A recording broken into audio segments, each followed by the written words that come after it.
जिसे निभा न सकूं ऐसा वादा नहीं करता।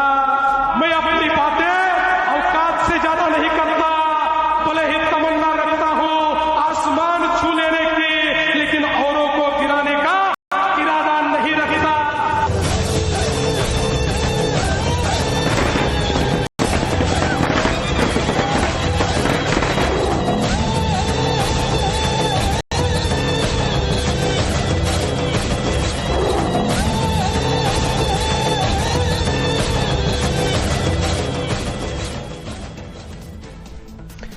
नमस्कार दर्शकों, मैं हूं नाविका कुमार और आप जुड़ रहे हैं मेरे साथ सवाल पब्लिक का शो पर। बीएमसी समेत महाराष्ट्र के 29 नगर निगमों के चुनाव नतीजे आज आ गए हैं। 29 में से करीब 25 पर बीजेपी और भगवा लहर देखने को मिल रहा है। जश्न की ये तस्वीरें बता रही हैं कि बीजेपी और शिवसेना शिंदे गठबंधन की बम्पर जीत हुई है, जबकि मोदी विरोधी सारे दलों को निराशा ही हाथ लगी है। इस चुनाव में सबसे बड़ा झटका राहुल गांधी को लगा। राहुल गांधी के नेतृत्व में कांग्रेस लोकसभा और विधानसभा के 95 चुनाव हार चुकी है और अगर इन चुनाव को भी जोड़ दिया जाए तो लगभग सेंचुरी पूरी होने वाली है और बहुत तेजी से उस तरफ कांग्रेस बढ़ रही है। इस बार कांग्रेस ने अपने गठबंधन दलों से अलग होकर चुनाव लड़ा, लेकिन हासिल क्या हुआ? कितनी सीटें जीती बीएमसी ने? और 20 से भी कम। साथी दलों के साथ कांग्रेस की नूरा कुश्ती सिर्फ यही तक सीमित नहीं है। तमिलनाडु, पश्चिम बंगाल में भी कांग्रेस की अपने साथी दलों के साथ ऐसी ही तकरार जारी है। एक तरफ मुस्लिम वोट जिस पर कांग्रेस डिपेंडेंट थी वो भी बिखरता नजर आ रहा है। दूसरा बड़ा झटका जो है वो उद्धव ठाकरे को लग गया। जिस बीएमसी पर 30 साल से ठाकरे राज था, आज के चुनाव नतीजों के बाद उद्धव ठाकरे का बचा कुचा ये किला भी ढह गया। ठाकरे बंधुओं का साथ आना और मराठी मानूस पर जोर देना भी काम नहीं आया, जबकि असदुद्दीन ओवैसी ने इन चुनावों में अपनी पकड़ मजबूत की है। कुल मिलाकर एक लाइन में कहा जाए तो मोदी विरोधी जनता की नब्ज पकड़ने में फिर से पूरी तरह से फेल हुए हैं और जनता ने बीजेपी के विकास रथ पर ताल ठोक के मोहर लगाई। हार की वजह भले जो भी हो, लेकिन मोदी विरोधी हर बार हार की असल वजह पर समीक्षा करने की बजाय हार का ठीकरा फोड़ने का बहाना खोज लेते हैं। आज नतीजे आने शुरू ही हुए थे तो राहुल गांधी ने फिर से वोट चोरी का राग अलापा। राहुल गांधी ने एक्स पर पोस्ट कर वोट चोरी को राष्ट्र विरोधी बताया। चुनाव आयोग पर नागरिकों को गुमराह करने का आरोप भी लगा दिया। उद्धव ठाकरे की पार्टी शिवसेना नेता संजय राउत ने ईवीएम पर सवाल उठा दिए। इससे पहले कल वोटिंग के दौरान लगने वाली इंक को लेकर भी मोदी विरोधियों ने सवाल उठाए थे। ऐसे में पब्लिक पूछ रही है सवाल, मोदी से किसी भी लेवल का चुनाव जीत नहीं पा रहे तो क्या विरोधी हार का बहाना खोज रहे हैं? ये सवाल है आज पब्लिक का।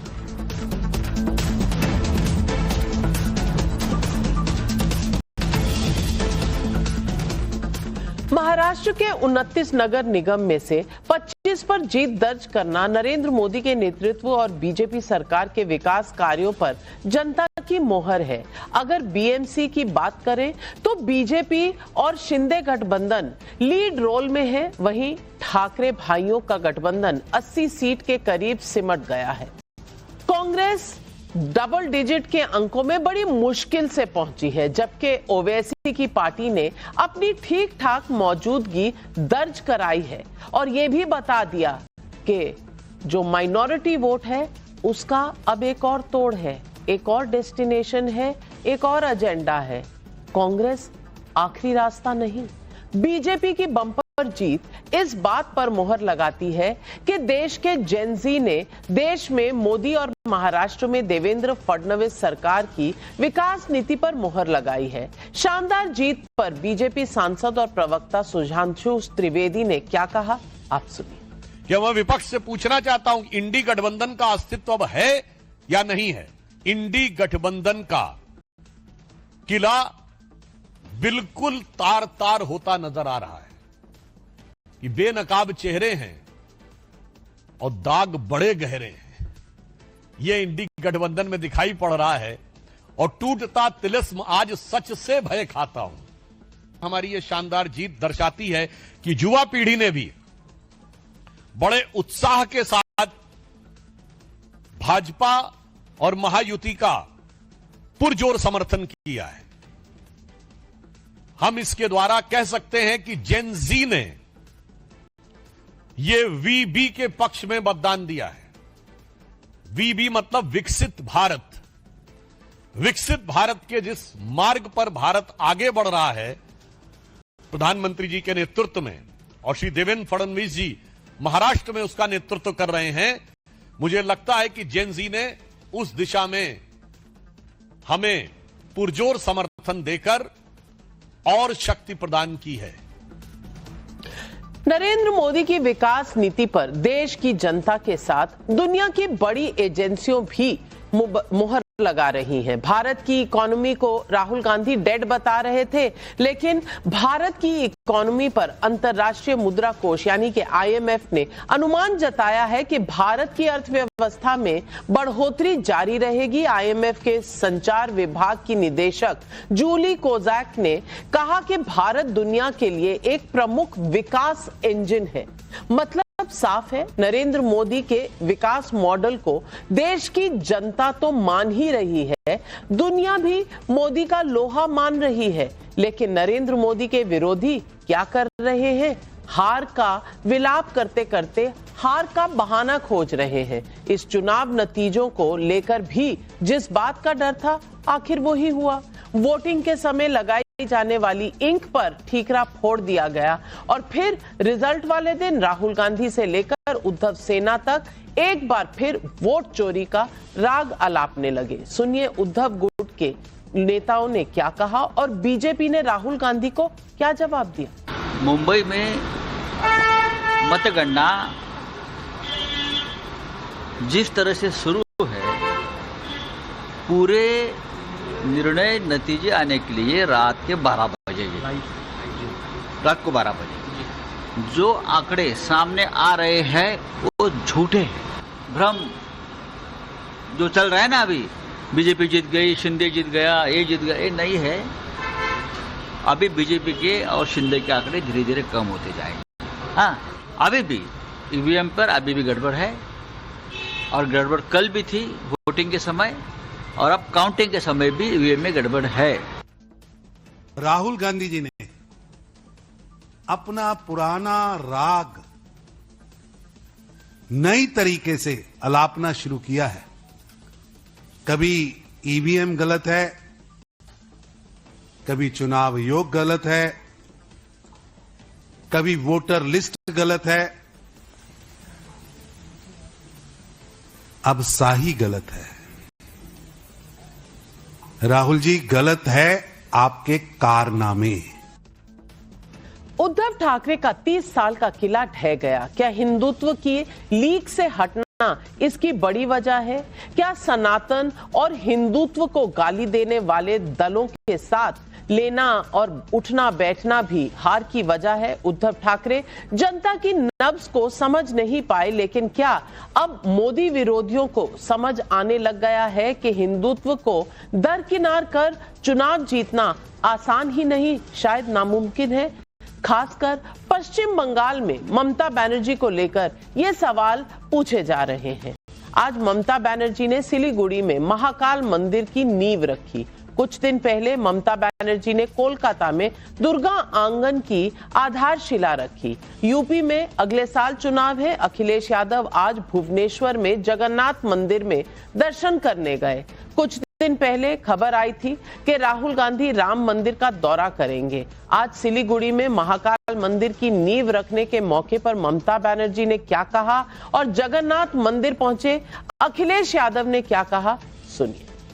जय महाकाल, हे महाकाल, हे भैरव, हर हर महादेव, रक्षा करो महादेव। হর হর মহাদেব, রক্ষা করো মহাদেব, হর হর মহাকাল, রক্ষা করো মহাকাল। मैं पिछली बार जब आया था भगवान जगन्नाथ जी के दर्शन करके और उसके बाद यहाँ बाई इलेक्शन में भी मैं पहुंचा था, तो अगर हम ये माने साल के 365 दिन तो मैं तीसरी बार मुझे आने का मौका मिला है। हमारी कोशिश होगी कि पीडीए को हम लोग आगे बढ़ाएं, साथ ही साथ उड़ीसा हम लोग आते रहेंगे। बीजेपी से जो लड़ने वाले दल हैं, बीजेपी जब पूरे देश में एक्सपोज होगी तब दिल्ली से हटेगी। आमचा जो कार्याचा आत्मा आहे, आमचा जो विचारांचा आत्मा आहे, हा हिंदुत्ववाद आहे। हिंदुत्ववादी आम्ही आहोतच, याबद्दल आम्हाला अतिशय अभिमान आहे। आणि या हिंदुत्ववादाच्या माध्यमातून खऱ्या अर्थानं हिंदुत्व आणि विकास यांना वेगळं करता येणार नाही। सबकी गिनती जारी है, कौन कितनी बार किस मंदिर में गया। इन चुनावों में सबसे ज्यादा चर्चा असदुद्दीन ओवैसी की पार्टी AIMIM के प्रदर्शन को लेकर है। अहिल्यानगर और चंद्रपुर नगर निगम चुनावों में पार्टी ने अपनी मौजूदगी दर्ज कराई है। मुंबई, नांदेड़ समेत कई मुस्लिम बहुल इलाकों में AIMIM ने जलवा दिखाया है। ओवैसी की पार्टी की बढ़ती साख सिर्फ नगर निगम चुनाव तक सीमित नहीं रही, आगे चलकर इसका असर बंगाल, यूपी में होने वाले विधानसभा चुनावों में भी दिख सकता है और आहट अभी से शुरू हो गई है। ऐसे में पब्लिक पूछ रही है सवाल नंबर 1, BMC समेत महाराष्ट्र के 29 नगर निगम चुनाव में बीजेपी का शानदार प्रदर्शन क्या मोदी के विकास मॉडल पर जनता की मोहर है? सवाल नंबर 2, राहुल गांधी के नेतृत्व में कांग्रेस की एक और हार, 30 साल बाद BMC से ठाकरे राज गायब, अब कौन सा बहाना खोजेंगे मोदी विरोधी? सवाल नंबर 3, कई मुस्लिम बहुल इलाकों में ओवैसी की पार्टी AIMIM ने दिखाया जलवा, बंगाल टू यूपी चुनाव में कितना असर? सवाल नंबर 4, ममता के महाकाल मंदिर की नींव जो रखी गई, अखिलेश जगन्नाथ मंदिर के दर पर पहुंचे, क्या हार की डर से हिंदुत्व की पिच पर उतर गए हैं मोदी विरोधी? ये सवाल आज पब्लिक पूछ रही है और इन सवालों का जवाब देने के लिए आज हमारे साथ जुड़ रहे हैं बीजेपी के राष्ट्रीय प्रवक्ता सिद्धार्थ यादव, सुहेल सेठ कॉलमनिस्ट मार्केटिंग गुरु हैं, डॉक्टर अजीज खान साहब राष्ट्रीय प्रवक्ता समाजवादी पार्टी के, साजिद सुपारीवाला नेता हैं शिवसेना उद्धव ठाकरे गुट के, तौसीफ अहमद खान लॉयर भी हैं, राजनीतिक विशेषज्ञ भी हैं, तृणमूल कांग्रेस को सपोर्ट करते हैं, कोलकाता से हमारे साथ जुड़ रहे हैं। लेकिन मेरा पहला सवाल अश्विनी कुमार मिश्रा कांग्रेस के नेता को जाता है। बहाना आना था, ये हमें पता था, बहाना इतनी जल्दी आ गया कि चुनाव के काउंटिंग से पहले राहुल गांधी ने बहाना ढूंढ लिया, ये थोड़ा सा अटपटा लगा। लेकिन अब सेंचुरी पूरी होने वाली है, कब तक आप इसी तरह कंप्लेन करते रहेंगे? दोस्त ना रहा, दुश्मन को आप हरा नहीं पा रहे, अस्तित्व क्या है आपका? अगर आप डबल डिजिट में जा नहीं पा रहे हैं तो भैया इतना ईगो क्यों, इतना एरोगेंस क्यों?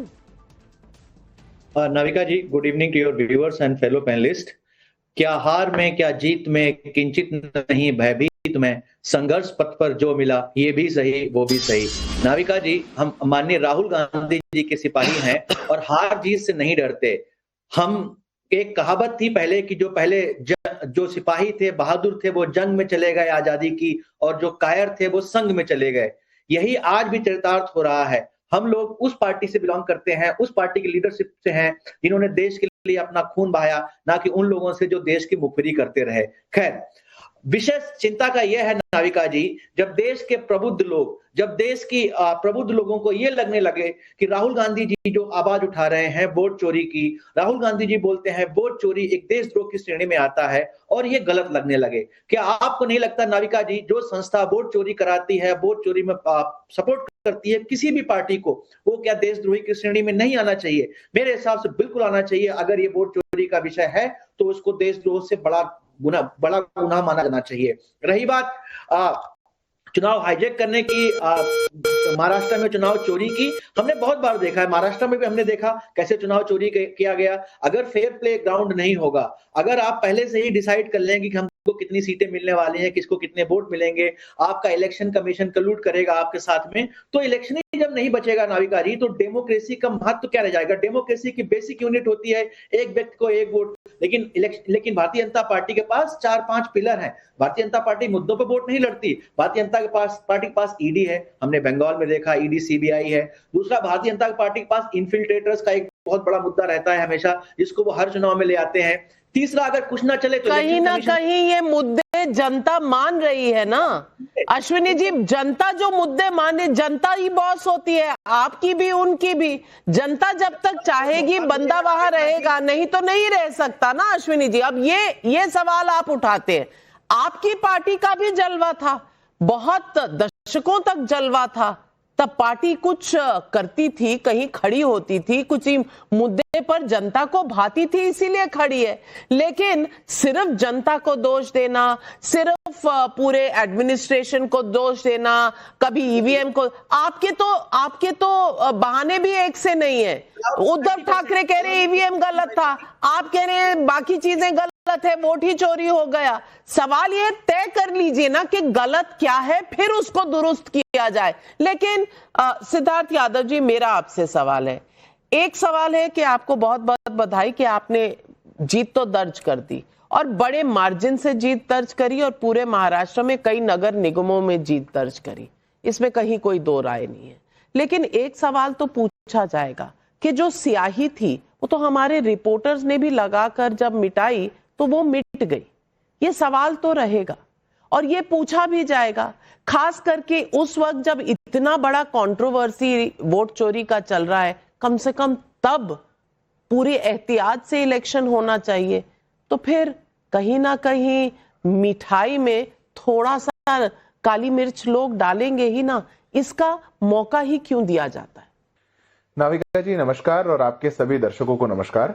सबसे पहले तो महाराष्ट्र के निकाय चुनाव में जिन भी जनता जनार्दन ने, देवतुल्य जनता ने मतदान दिया है और भारतीय जनता पार्टी को इतनी बड़ी जीत दिलाई है, मैं सबका हाथ जोड़ करके बहुत धन्यवाद करता हूं।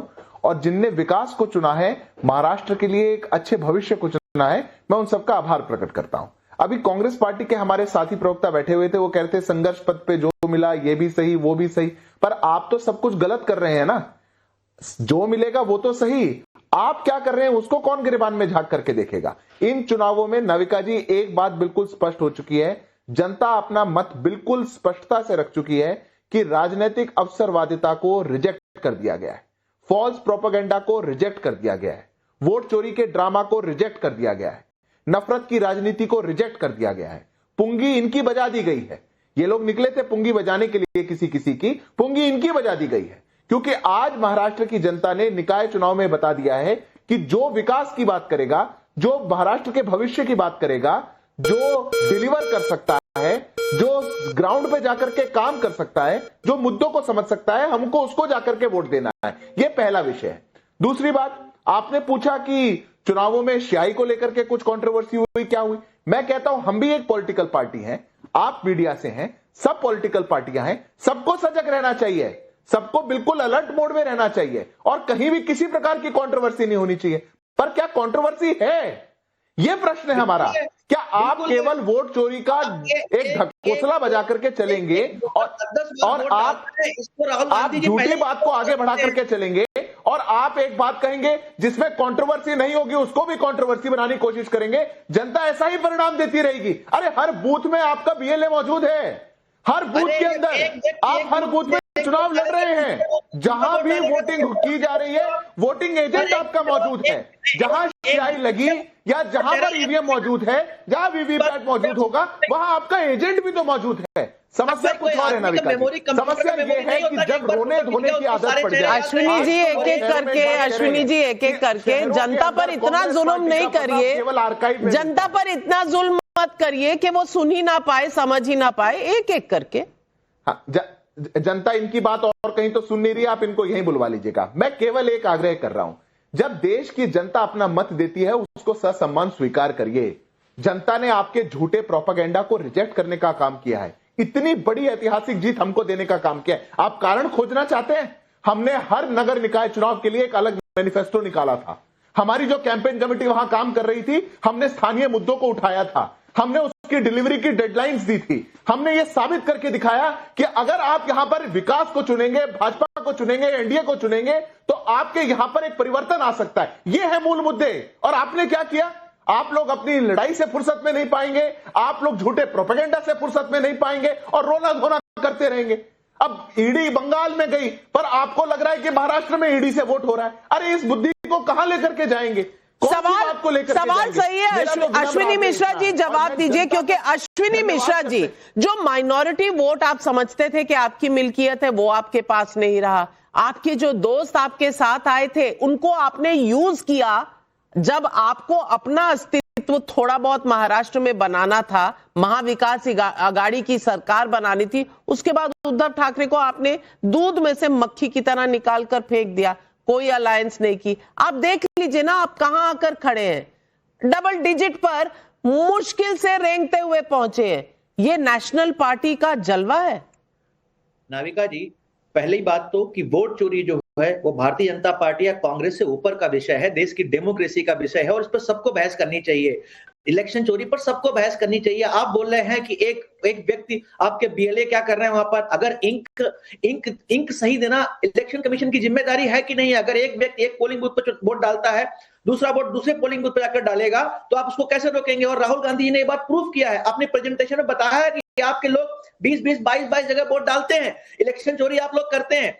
रही बात नाविका जी, आप माइनॉरिटी वोट की बात कर रहे हैं, मेरा ये मानना है और हम इस मुद्दे को कोर्ट में नहीं लेके गए क्योंकि एविडेंस पुख्ता नहीं था। लेकिन अजीज खान साहब, समाजवादी पार्टी के बड़े नेता हैं आप, मैं पूछना चाहती हूं, जो दिख रहा है महाराष्ट्र में, अब उससे कहीं यूपी में जलजला तो नहीं आ गया? अखिलेश जी जगन्नाथ मंदिर पहुंच गए, गिना भी दिया कि इस साल मैं 3 बार आया हूं। कहीं ये जो कांग्रेस की रिपीटेड हार है, जहां माइनॉरिटी वोट उनसे छटक रहा है, उनके अलायंस पार्टनर्स उनसे छटक रहे हैं, अब 27 आने वाली है, तो आपको घबराहट शुरू हो गई है क्या? और मैं पूछना चाहती हूं कि अब ये मोदी विरोधी साथ हैं, अलग हो गए हैं, ये आपकी आपस में रिलेशनशिप है, सिचुएशनशिप है, जो जेंजी का एक शब्द है, ये चल क्या रहा है? जरा देश को समझा दीजिए। मंडे, वेडनेसडे, फ्राइडे आप दोस्त हैं, ट्यूसडे, थर्सडे, सैटरडे आप दुश्मन हैं, क्या चल रहा है? देखिए नाविका जी, इसमें कोई दो राय नहीं कि जो विपक्ष है वो यूनाइट है, मुत्तहिद है, बिल्कुल पूरी तरह से मुत्तहिद है। कहां? आपने कहा कि 2027 की हड़बड़ी, भारत की बात कर रहे हैं कहीं और की? 2027 में चीजें बहुत स्पष्ट है। नहीं, मैं पूरी भारत की बात करूंगा, मैं कह रहा हूं उत्तर प्रदेश की भी बात करूंगा और पूरे भारत की बात करूंगा, क्योंकि हमारी पार्टी आज की डेट में एक बड़े स्तर पर कहीं ना कहीं एक चमत्कार कर चुकी है। तो ऐसी स्थिति में समाजवादी पार्टी पूरे भारत की बात करती है।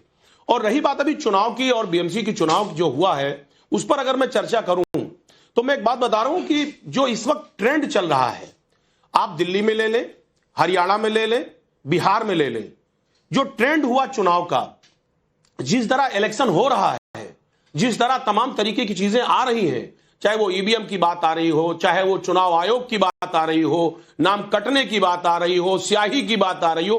मैं एक बात आपको बताऊं नाविका जी, जो लोकतंत्र, ये जो चुनाव है ना, ये एक पर्व होता है और इसको पर्व की तरह लेना चाहिए।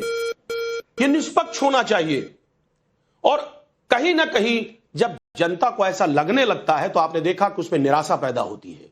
आज आप देखिए, अभी बीएमसी का चुनाव हुआ, किस तरह वोट परसेंटेज घटे। क्यों घटे? बड़े लेवल पे। उसकी वजह यह थी बहुत साफ कि जनता में अब वो उत्साह नहीं है। क्यों उत्साह नहीं है? क्योंकि उसको पता है कि हम वोट दे रहे हैं किन परिस्थितियों में और रिजल्ट पहले डिक्लेयर हो जा रहा है। और बहुत सारी जगहों पे तमाम हम जो वोटर्स हैं, कहीं उनके वोट काट दिए जा रहे हैं, कहीं ईवीएम खराब है, कहीं एक ही परिवार का आदमी है, 2-2, 3-3 जगह उनके वोट पड़ते हैं। तो जो ट्रेंड चल रहा है, जिस तरह विपक्ष को तोड़ने का और विपक्ष को खत्म करने का और पूरी तरह से इलेक्शन को कहीं ना कहीं कैप्चर करने का, तो जो ये स्थितियां हैं, ये यकीनन एक बात बता दूं, ये लोकतंत्र के लिए घातक है, ये खतरनाक है। अगर ये ट्रेंड यही रहा तो आप कह रहे हैं, आप कहना चाह रहे हैं कि मोदी जी का काम है कि कांग्रेस को उद्धव ठाकरे से दोस्ती बनवाए रखे।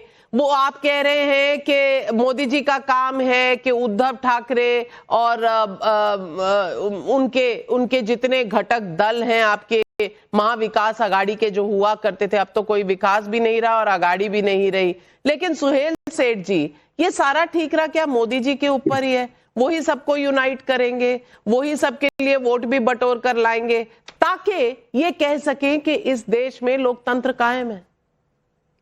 एक बात है, हर पॉलिटिकल पार्टी की एक ही एम है। आप अखिलेश से बात करिए या ममता दीदी से बात करिए, एम यही है कि हम सत्ता में आए। कोई पॉलिटिकल पार्टी यहां धर्म कर्म करने के लिए नहीं आती।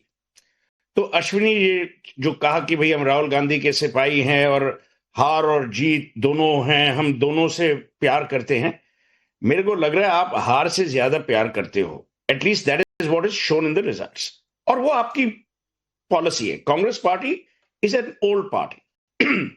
सवाल ये है कि आप अपने लीडर को कब बदलोगे, और ये सीरियस क्वेश्चन है।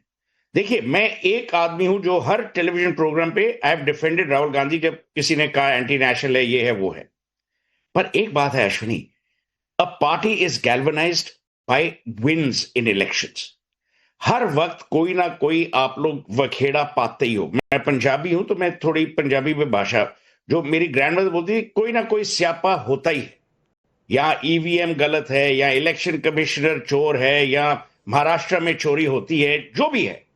लोग अब परेशान हो गए हैं कि भाई अगर जीत हो तो राहुल गांधी की जीत है, अगर हार हो तो खरगे की हार है या अश्विनी की हार है। आप चाहते क्या हो?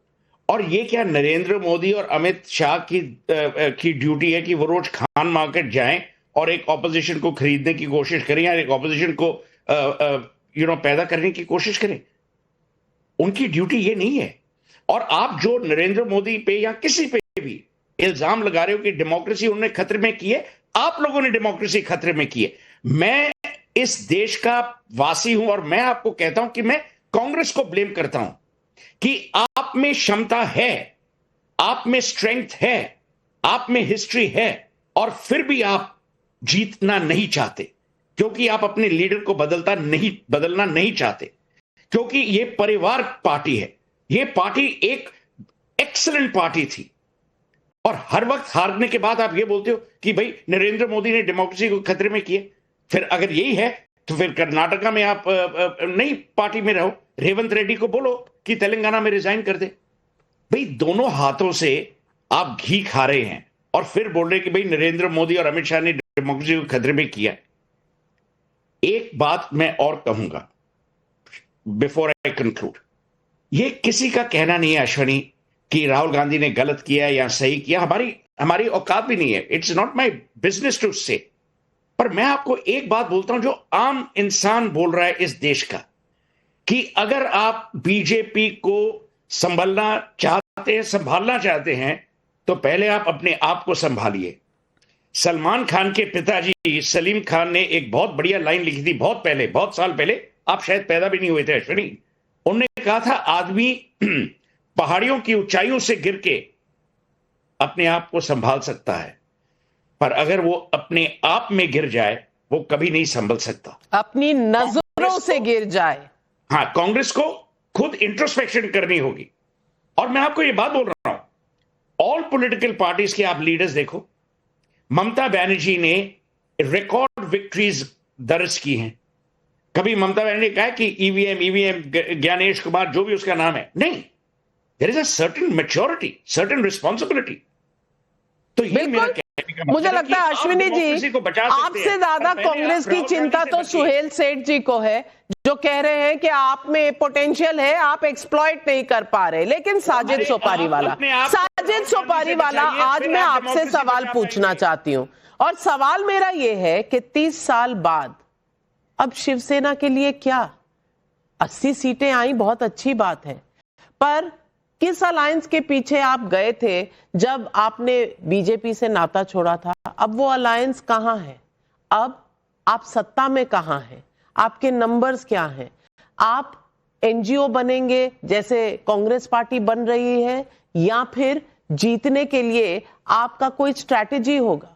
आप मराठी मानुस के पीछे, मुंबई एक इतनी बड़ी मेट्रोपॉलिटन सिटी जहां हर जगह से लोग आते हैं, आपने नॉर्थ इंडियन से लड़ाई ले ली, आपने बिहारियों से लड़ाई ले ली, आपने लुंगी पुंगी से लड़ाई ले ली, आप हिंदुत्व पार्टी हुआ करते थे और जाकर किसके साथ बैठे हैं? आज पता चल रहा है कि ये शिवसेना उद्धव ठाकरे की है क्या? किस चीज के लिए खड़ी होती है? सवाल लोग पूछ रहे हैं, इसीलिए नंबर बता रहे हैं दास्ताने शिवसेना। कई बार क्या होता है कि सबसे पहली बात लोग जो है वो भूल जाते हैं कि ये बीएमसी के इलेक्शंस है, ना कि असेंबली इलेक्शंस है और ना कि ये पार्लियामेंट के हैं। ये वार्ड वाइज रहते हैं और इसके अंदर जो है बहुत सारी स्ट्रैटेजीज रहती है। वोट चोरी वगैरह तो हो ही रही है, इसके सबूत तो आपके पास भी है। आपने खुद बताया कि आपके रिपोर्टर्स ने भी ट्राई किया तो इंक निकल गई। इंक निकलने के बाद वो सेम बूथ पर तो जाके वोट नहीं करता है, किसी और बूथ पर जाता है। चलो हम वोट चोरी को अगर थोड़ी देर के लिए साइड पर भी रखते हैं तो हम एक बात कहना चाहते हैं कि अगर हम 83 तक पहुंचे, इनकी पूरी गवर्नमेंट है, इन्होंने सारा एड़ी चोटी का जोर लगा दिया, साम दान दंड भेद सब यूज कर दिया। और सबसे बड़ी बात तो क्या होती है कि शायद एक मूवी थी, आपने देखी होगी, मूवीज के अंदर अक्सर दिखाया जाता है कि पहले जो है वो चोर जब चोरी करता है, बड़ा क्रिमिनल माइंडेड होता है, वो पहले छोटी चोरी करता है और छोटी चोरी करता है, उसके साथ एक बड़ी चोरी होती है। पुलिस का और डिपार्टमेंट का पूरा ध्यान वो छोटी चोरी पर ले जाता है और वहां पर बड़ी चोरी चल रही होती है। बस मैं यही कहना चाहता हूं बंद लफ्जों में कि बीजेपी ने इसी तरह किया है, लोगों को छोटी तरफ ध्यान करके बड़ा हाथ मार लिया है। और ये जो हमने फिर भी फाइट किया है, हम 82-83 के करीब, और अभी तो कुछ रिजल्ट बाकी भी है। जब हम यहाँ पर, जब आपके सामने सारे रिजल्ट आ जाएंगे तो आपको पता चलेगा कि इतनी तकलीफों के बावजूद भी मराठी मानुस ने हमको वोट किया है, तब जाके हम यहाँ पहुंचे। रही बात, हमने किसी रिलीजन या किसी भी जाति धर्म का अपमान नहीं किया, किसी लैंग्वेज का अपमान नहीं किया, हमने सिर्फ मराठी की अस्मिता की बात की है। हमने बाला साहेब ठाकरे के ही सिद्धांतों पर चले हैं कि जो भी महाराष्ट्र में रहता है, जो भी महाराष्ट्र में रहकर महाराष्ट्र की चिंता करता है, वो पैदाइश ही वो मराठी ही है, चाहे वो किसी भी धर्म जाति का हो। अगर वो मराठी की रिस्पेक्ट करता है, महाराष्ट्र और मुंबई से प्रेम करता है, मुंबई हमारी माँ है, हम यहाँ आकर अपने रोजी रोटी कमाने के लिए आते हैं, हम यहाँ पर पैदा हुए, हमारी कर्म भूमि, हमारी जन्मभूमि मुंबई है, तो हम मुंबई को, हम ये चाहते हैं कि मुंबई की रिस्पेक्ट की जाए, हम ये चाहते हैं कि मुंबई महाराष्ट्र का हिस्सा है। मुंबई की रिस्पेक्ट नहीं करता? और अगर मराठी मानुस दिल्ली में आता है, बंगाल में जाता है, बिहार में जाता है, तो क्या उसकी रिस्पेक्ट चली जाती है? मैं इस बात को नहीं मानती। भारत का निवासी कहीं भी जाए, वो मराठी हो, वो तमिल हो, वो कन्नड़ा बोलने वाला हो, वो बिहारी हो, वो यूपी से हो, हर किसी की हर जगह जगह है। हम सब एक दूसरे के दिल में रहने चाहिए। लेकिन सिद्धार्थ यादव, आप ये देख रहे हैं 80-82 पर आकर खुश है। ये राहुल गांधी का असर होने लग गया है। कह रहे हैं कि देखो हम यहां तक तो पहुंच गए। और दिल बहलाने के लिए गालिब ये भी ख्याल अच्छा है कि यही ठीक है। और जिस दोस्त को छोड़ा, कम से कम वो 20-22 सीटें लाया था, जिस दोस्त को साथ लिया वो तो 9 सीटों में सिमट गया। अब इसको क्या कहेंगे? स्ट्रैटेजी? देखिए नाविका जी, मैं तो ईश्वर से ये प्रार्थना करता हूं इनकी ये खुशी बनी रहे, ये हमेशा ऐसे ही खुश रहें, ऐसी खुशी मनाते रहें, हर चुनाव आए, हर चुनाव को हारें। ये जो राहुल गांधी सिंड्रोम है, जो पूरे विपक्ष को लग चुका, जो हारने के बाद भी तेजी से हाथ हिला करके जश्न मनाने वाला सिंड्रोम है, ये इन सब पार्टियों के पास है। लगभग 100 चुनाव राहुल गांधी के नेतृत्व में कांग्रेस पार्टी हार गई है। जहां राहुल गांधी छू देते हैं, पहले वो कहानियों में पढ़ते थे ना कि छू दिया तो पीतल भी सोना हो जाता है। राहुल गांधी किसी चीज को छू देते हैं, वो जीत हार में बदल जाती है। इनकी ये स्थिति है, पर ये फिर भी राहुल गांधी के साथ गले से गला मिला करके सब लोग चुनाव लड़ना चाहते हैं। पर मैं जो इनकी बात रही, मैं उस बात पर एक जवाब देना चाहता हूं। देखिए, इनकी बात अभी आपको कोई नहीं सुन रहा, मान्यवर, आपको जनता में कोई नहीं सुन रहा, टीवी पे आकर के लगातार बोलने से क्या फायदा होगा? ये जो पुरानी एक राजनीति का ढर्रा था, ये जो घमंडी राजनीति है, ये जो आत्म केंद्रित राजनीति है, ये जो स्वार्थी राजनीति है, जनता ने इसको नकारने का काम किया है। जिस तरीके से इन्होंने गठबंधन बना के आखिर में ये जनता के सामने स्पष्ट कर दिया कि केवल सत्ता में ही हमारी दिलचस्पी है, किसी भी मूल्य और आधार को हम पीछे छोड़ सकते हैं, जो हमारी स्वार्थी राजनीति है उसको पीछे छोड़ा है। अब आज का नया युवा और ये नया युग आपकी इस पुरानी राजनीतिक ढर्रे को नहीं स्वीकार कर रहा। ये जिस प्रकार का झूठा प्रपंच, जिस प्रकार की एक फियर मॉन्गरिंग, जिस प्रकार का झूठे नारे देकर के आप जनता का वोट लिया करते थे, अब जनता ने इस विचार और इस सोच की राजनीति को कूड़ेदान में फेंकने का काम कर दिया है। जनता कह रही है हमको चाहिए विकास, जनता कह रही है मराठी मानुष आगे बढ़ना चाहता है, जनता कह रही है महाराष्ट्र नंबर 1 बनना चाहता है, जनता कह रही है महाराष्ट्र खुद जाना चाहता है, $1 ट्रिलियन इकोनॉमी बनना चाहता है। ये बातें अब आप नहीं समझ पाएंगे तो जनता के दिल में नहीं उतर पाएंगे। जनता कह रही है झूठा वादा मत करिए, डिलीवरी करके। सिद्धार्थ यादव जी बड़े मजे ले लेकर जेनजी का नाम ले रहे हैं। राहुल गांधी को जेनजी पर बड़ा भरोसा था, आज जेनजी ने बीजेपी को जिता दिया है, तो सिद्धार्थ यादव जी चुटकियां लेने से घबरा नहीं रहे, बार बार जेनजी की चुटकी ले रहे हैं। आज पब्लिक भी पूछ रही है, संदीप भारद्वाज इंदौर एमपी से पूछ रहे हैं, मोदी विरोधी हार की समीक्षा करने की बजाय कब तक ईवीएम और वोट चोरी का राग अलापेंगे। रोहित सक्सेना कानपुर यूपी से सवाल पूछ रहे हैं, क्या आपको नहीं लगता कि उद्धव ठाकरे की करारी हार की वजह हिंदुत्व से किनारा करना और तुष्टीकरण वाली पार्टियों की गोद में बैठना है। विकास कुमार पटना से पूछ रहे हैं, मोदी के साथ हिंदुत्व एकजुट होकर खड़ा है, क्या हार के डर से अब विरोधी मंदिर मंदिर जप रहे हैं? इसका जवाब तौसीफ भाई आप ही दे दीजिए, क्योंकि आज तो महाकाल की, हर हर महादेव की याद आ रही है ममता दीदी को। अब हिंदुत्व याद आ रहा है थोड़ा थोड़ा, चुनाव आ रहे हैं तो। नहीं देखिए, ये तो बेबुनियाद बातें हैं जो बीजेपी द्वारा की जाती है। किसी भी नेता को ये हक है कि वो कभी भी जो है अपनी प्रार्थना करे। भाई बीजेपी के को एक्सक्लूसिव कॉपीराइट तो नहीं मिल गया है, या एक्सक्लूसिव किसी तरह का राइट किसी भगवान के अजीज खान साहब आ रही हूँ आपके पास, तौसीफ भाई बोल रहे हैं, उसके बाद आपके पास आती हूँ। दार्जिलिंग गई थी पिछले साल जब फ्लड आया था तो ममता बनर्जी नॉर्थ बंगाल के दौरे पे थी, वो सिलीगुड़ी गई थी। उस वक्त ही उन्होंने इस बात को लिए पूछा था वहां के दार्जिलिंग डीएम से कि सिलीगुड़ी में वहां पे एक जगह ढूंढा जाए, क्या, क्योंकि वो महाकाल मंदिर की स्थापना करना चाहती है। और इससे पहले जगन्नाथ टेम्पल उन्होंने बना चुका है, पिछले साल ही उसका उद्घाटन हुआ जगन्नाथ टेम्पल का दीघा में, और दूसरा दुर्गा आंगन जो है राजारहाट कोलकाता में भी उसका काम चालू है। तो ये ममता बनर्जी की आस्था का मामला है। ममता बनर्जी एक ब्राह्मण हिंदू हैं और उन पर माँ दुर्गा का आशीर्वाद है कि वो 3 दफा जो है याद कम आता है, इसीलिए जनता सवाल पूछती है। मोहम्मद इरफान हैदराबाद से पूछ रहे हैं, महाराष्ट्र में ओवैसी ने अपना जलवा दिखा दिया, क्या अब ओवैसी बंगाल में ममता का और यूपी में अखिलेश का खेल बिगाड़ेंगे? ये सवाल अजीज खान साहब आपके मतलब का है, क्योंकि एक ट्वीट तो आ ही गया है ओवैसी जी की पार्टी में, उन्होंने चैलेंज कर दिया आपके एक इकलौते अबू आजमी को, जो उल जलूल बोलते हैं, ऐसा उस ट्वीट में कहा गया। बताइए, थोड़ा तो ओवैसी जी का डर, मोदी जी का डर, राहुल गांधी का डर तो हमेशा ही रहेगा कि साथ चलेंगे तो क्या होगा। अब कितने डर लेकर चलेंगे? देखिए नाविका जी, एक बात क्लियर है कि एमआईएम और ओवैसी साहब ये कहीं ना कहीं कम्युनल राजनीति करते हैं, और इन्होंने सीखा किससे? बीजेपी से सीखा है, और बीजेपी ने इनसे सीखा है।